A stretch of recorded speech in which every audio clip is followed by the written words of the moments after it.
Hello, wacky internet funsters. It's Dave Shalito here again from Business Model Mastery with an insight of the week to help you in your business and in your life.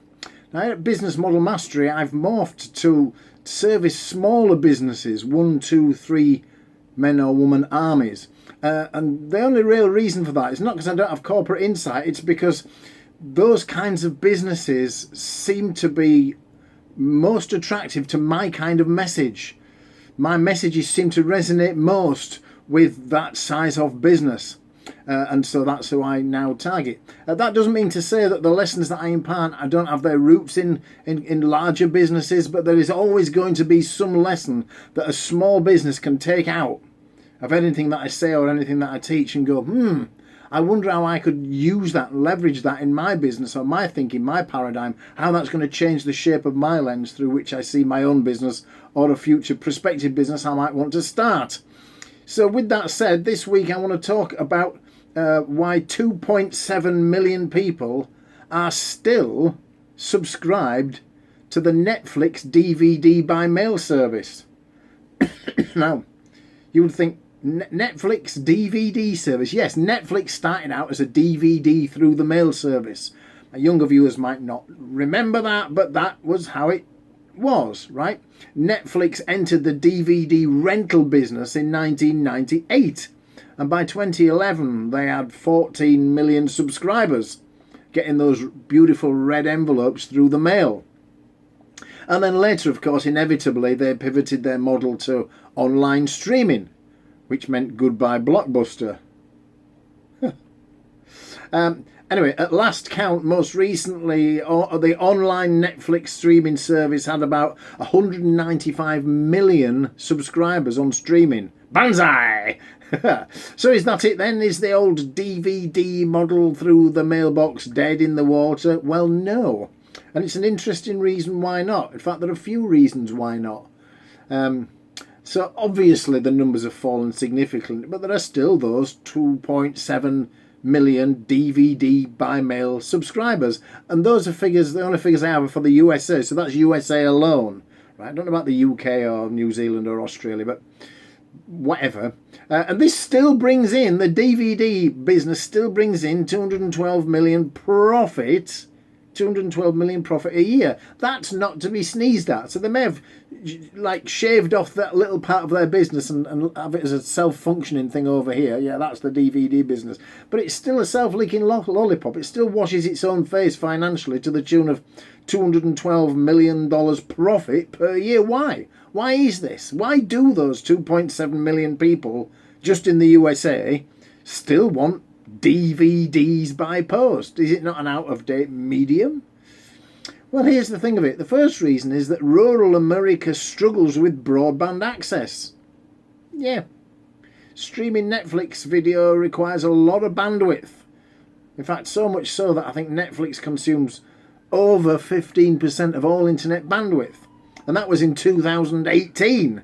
So God knows what it is now. But many rural areas have... rural areas. Freud, come here. Rural areas have no broadband access. Right? I think the American FCC estimates 24 million people don't. But, of course, the Postal Service can reach every single zip code with those little red envelopes. Right? Another reason why is that streaming services offer a limited selection compared with DVDs. They do. All of the Oscar-nominated movies are only available on Netflix DVD. Anybody who's perused the digital aisles of the streaming service will know that the options and the films rotate, and therefore by nature are artificially throttled, right? Netflix streaming reportedly has fewer than 6,000 films and TV titles combined. Right, the TV titles, I'll come back to that.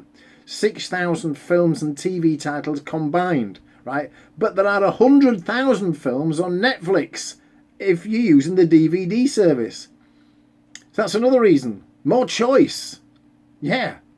And also, there is no one-stop shop for streaming, of course. Rival media companies such as Hulu and Apple and Amazon Prime and Disney, they don't really want to share the precious content because they either have or will be planning to launch their own streaming services. They may have done so by the time you watch this, I don't know. Or if they do share, they demand a bloody king's ransom for their content, right? Warner Media, for instance, the parent company of CNN, reportedly billed Netflix $100 million to carry episodes of Friends, which they paid.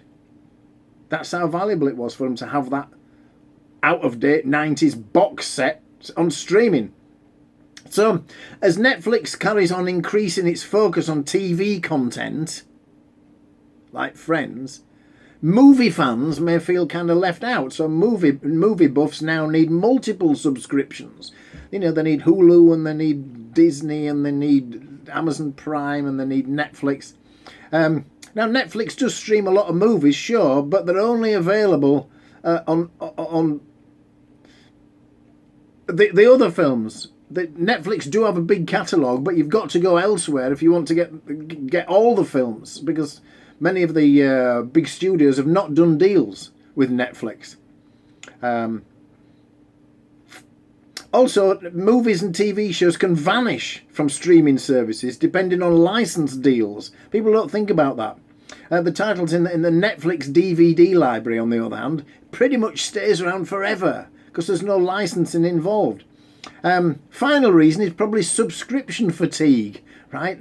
And Apple's new streaming service was unveiled recently, and with multiple streaming subscriptions, costs can add up quite quickly, right? So, you know, the aforementioned Netflix, Hulu, Amazon, CBS, YouTube, HBO, and then Apple, they've all got these streaming offerings. And, you know, Disney and Warner Media are preparing their own. So, in addition, one-off rentals on iTunes of new releases are already, like Green Book, for instance, as a film, can cost $5.99. So, considering all this, it's actually now less surprising to you, perhaps, that 2.7 million Americans are still decided to stay with Netflix's DVD service, which is less than $8 a month or $10 a month if you want 2 discs at a time. And there's a final reason, as if those weren't reasons enough. A former Netflix employee has said that many subscribers still pay for the DVD service even though they haven't ordered a DVD in a long time. They just don't notice the money going out of their account. They simply forgot that they have the DVD account as well, which kind of proves the validity of my micro-continuity model that I teach in my inner circle, doesn't it? Under the radar small payments. So that is it. Thanks for watching. That's the insight of the week. Remember, most problems in business are just a manifestation of the business owner's personal problems. If you like this content, please share it, like it, comment on it, subscribe to the channel, but more importantly, come and see me at businessmodelmastery.com. I'll see you there. Bye.